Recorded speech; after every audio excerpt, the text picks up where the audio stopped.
Imagine training hard for 6 months and watching the scale move exactly how you want it. You're lighter, your waist is smaller. On paper, the diet is working. But then you notice something unsettling. Your lifts are getting weaker, your arms look smaller, your workouts feel heavier, and soreness lasts for days. You thought you were losing fat. But what if your body was also giving up muscle? And what if the warning signs had been sitting on your plate the entire time? This doesn't happen because protein is magical. It happens because protein is structural. Your muscles, skin, organs, enzymes, and many hormones depend on amino acids from protein. Your body can store plenty of fat and carbohydrate, but it has no dedicated protein tank. So when your diet repeatedly comes up short, your body has to make difficult trade-offs. And muscle growth is one of the first goals that becomes harder to support. To understand why, picture your muscles as a construction site that never completely closes. Training is the demolition crew. It creates stress and tells the body something must change. Recovery is the rebuilding crew. It repairs tissue and prepares it for the next challenge. Protein provides the bricks. Without enough bricks, the crew can only do so much. You can hire more workers by training harder, but that doesn't create more building material. This is why adding workouts can actually make the problem feel worse. More training creates more recovery demand while your body is already struggling to keep up.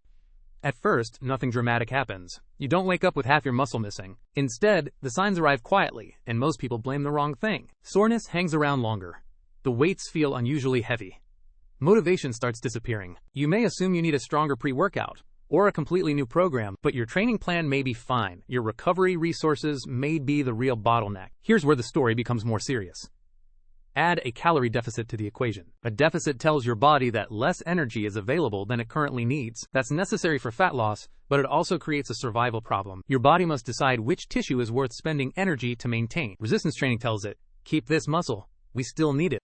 Adequate protein provides the material that makes keeping it easier. But when training, calories, and protein are all low, that protection becomes weaker. The number on the scale may still fall, which makes the plan look successful, but the mirror can tell a different story. Smaller, flatter, and weaker, not simply leaner. This is the trap. Weight loss and fat loss are not always the same outcome. Lose mostly fat while preserving muscle, and your shape usually improves. Lose too much muscle with it, and you may dislike the result at a lower weight. But protein does something else that matters during a diet. It helps with hunger. Protein-rich meals are often more filling than meals built mostly from refined carbohydrates or fat. That doesn't make hunger vanish, but it can make a calorie deficit easier to maintain. So eating too little protein can attack your diet from two directions. It may make muscle harder to preserve, while also leaving you hungry sooner. Now comes the question everyone wants answered. How much protein do you actually need? The honest answer is less exciting than a viral fitness rule. It depends. Your body size, age, training, calories, and goals all change the useful range. For many active adults, roughly 0.7 to 1 gram per pound works well. That's a practical range, not a law your body checks at midnight.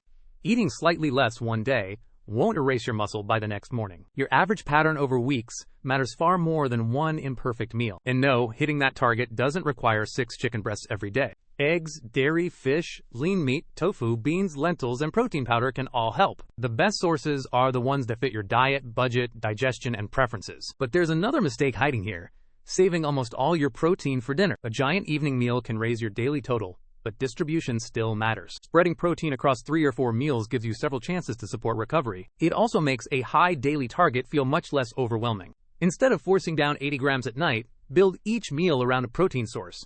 Add eggs or yogurt at breakfast, chicken or tofu at lunch, then fish or beans at dinner. Suddenly, the target stops looking like a mountain and starts looking like 3 steps. But most people run into one final problem. They genuinely don't know what they're eating. A meal can look high in protein while delivering far less than expected.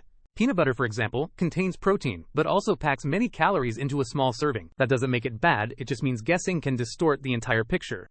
Tracking for a short period can reveal where your assumptions are wrong. Calgo can help you log meals, calories, and protein without building a complicated spreadsheet. You don't need to track forever, and you don't need perfect numbers every day. The goal is to learn what enough protein actually looks like on your plate, because the solution isn't buying the most expensive tub with the loudest label. It's consistently giving your body enough material to recover from the work you demand. If your strength is falling, soreness is lingering, and hunger feels relentless, investigate the basics. Check your training, total calories, sleep, and protein before blaming your genetics. Your body isn't refusing to change. It may simply be missing what change requires. Training sends the signal. Protein supplies the material. Recovery completes the job. Give your body all 3, and your effort finally has a chance to become visible progress. Dich Sung Tieng Viet.